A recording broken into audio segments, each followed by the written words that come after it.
YCP హయాంలో కీలకంగా పనిచేసిన చాలామంది నాయకులు ఇప్పటికీ నోరు తెరవడానికి భయపడుతున్నారా? అందుకే మా వాళ్ళు ఇంకా గేరు మార్చలేదన్న మాటలు జగన్ నుంచి వచ్చాయా? కొందరు మాజీ మంత్రుల వ్యవహార శైలిపై జగన్ తీవ్ర అసహనంతో ఉన్నారా? వాళ్ళ నుంచి ఆయన ఏం కోరుకుంటున్నారు? ఓటమికి కారణాలపై జగన్ తాజా విశ్లేషణ ఏంటి? కర్ణుడి చావుకి 1,00,000 కారణాలు అన్నట్లుగా 2024లో వైసీపీ ఓటమికి చాలా రీజన్సే ఉన్నాయి. 40% ఓట్లున్నా ప్రతిపక్ష హోదాకు సరిపడా సీట్లు తెచ్చుకోలేక 11కే పరిమితమైంది. పార్టీకి డిజాస్టర్ ఫలితాలొచ్చినా వెంటనే తేరుకున్న అధ్యక్షుడు జగన్ తిరిగి ట్రాక్ ఎక్కించే పని మొదలుపెట్టారు. రకరకాల స్టేట్మెంట్స్, కార్యక్రమాలతో ఫస్ట్ క్యాడర్లో ధైర్యం నింపగలిగారు. దీంతో ప్రభుత్వ వ్యతిరేక కార్యక్రమాలకు ఎప్పుడు పిలుపునిచ్చినా కింది స్థాయిలో ఊపు, ఉత్సాహం కనిపిస్తున్నా నాయకుల్లో మాత్రం అది కొరవడిందన్న రిపోర్టు ఉందట అధిష్టానం దగ్గర. గత వైసీపీ ప్రభుత్వ హయాంలో కీలకంగా వ్యవహరించిన పలువురు నేతలు సైతం ఇంకా ఫుల్ యాక్టివ్ కాలేదని జగన్ కూడా అసంతృప్తిగా ఉన్నారట. చివరికి మంత్రులుగా పనిచేసిన వాళ్లు కూడా సంబంధిత శాఖల్లో ప్రస్తుతం జరుగుతున్న పరిణామాలపై స్పందించడం లేదన్న అభిప్రాయం ఉందట. పార్టీ కేంద్ర కార్యాలయం నుంచి ఆదేశాలు వెళితే తప్ప తమకు తాముగా స్పందించడం మానేశారన్న అసహనం అధిష్టానంలో ఉన్నట్లు తెలుస్తోంది. పార్టీ వైపు నుంచి కూటమి సర్కారుకు ఏవైనా కౌంటర్లు ఇవ్వాల్సొచ్చినా, దేనిమీదైనా స్పందించాల్సొచ్చినా కొందరు నేతలు మాత్రమే గొంతు విప్పుతున్నారట. కీలక నేతలు సజ్జల రామకృష్ణారెడ్డి, బొత్స సత్యనారాయణ, అంబటి రాంబాబు, పేర్ని నాని వంటి వాళ్లు మాత్రమే పూర్తి స్థాయిలో అందుబాటులో ఉంటున్నట్లు చెబుతున్నారు. ఆర్కే రోజా, కాకాణి గోవర్ధన్ రెడ్డి, భూమన కరుణాకర్ రెడ్డి, గుడివాడ అమర్నాథ్ వంటి నేతలు వీలు చూసుకుని అవసరమైన సమయాల్లో రియాక్ట్ అవుతున్నారు.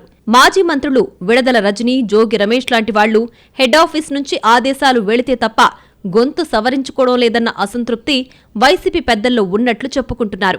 వైసీపీ హయాంలో ఆర్థిక శాఖ మంత్రిగా పనిచేసిన బుగ్గన రాజేంద్రనాథ్ రెడ్డి కూడా హైదరాబాద్ వెళ్లి ప్రెస్ మీట్లు పెట్టడంతో సరిపెడుతున్నారు తప్ప కేంద్ర కార్యాలయానికి అందుబాటులో ఉండడం లేదట.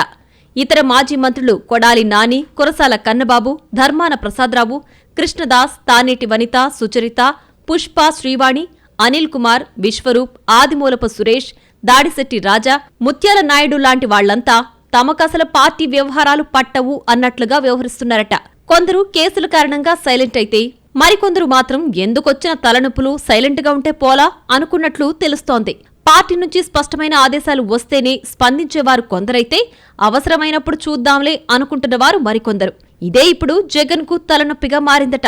గత ప్రభుత్వ హయాంలో కీలకంగా వ్యవహరించిన వారు అప్పుడు తాము చేసిన అభివృద్ధిని ప్రజల్లోకి తీసుకువెళ్లలేకపోవడం వల్లే ఫలితాలు ఘోరంగా వచ్చాయన్న అభిప్రాయంలో ఆయనున్నట్లు సమాచారం. అది అప్పటి వరకైతే ఓకే, కానీ పార్టీ అధికారంలో లేని ఈ సందర్భంలో కూడా పట్టనట్లుగా వ్యవహరిస్తే ఎలా అన్న భావనలో జగన్ ఉన్నట్లు తెలుస్తోంది.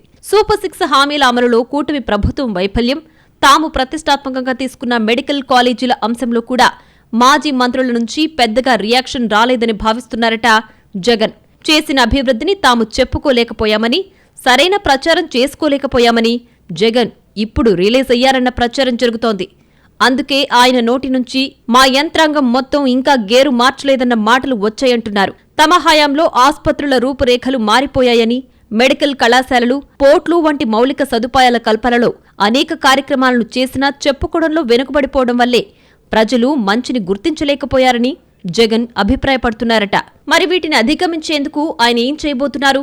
పార్టీ యంత్రాంగాన్ని బూస్టప్ చేసేందుకు అనుసరించబోయే వ్యూహం ఏంటన్నది చూడాలి.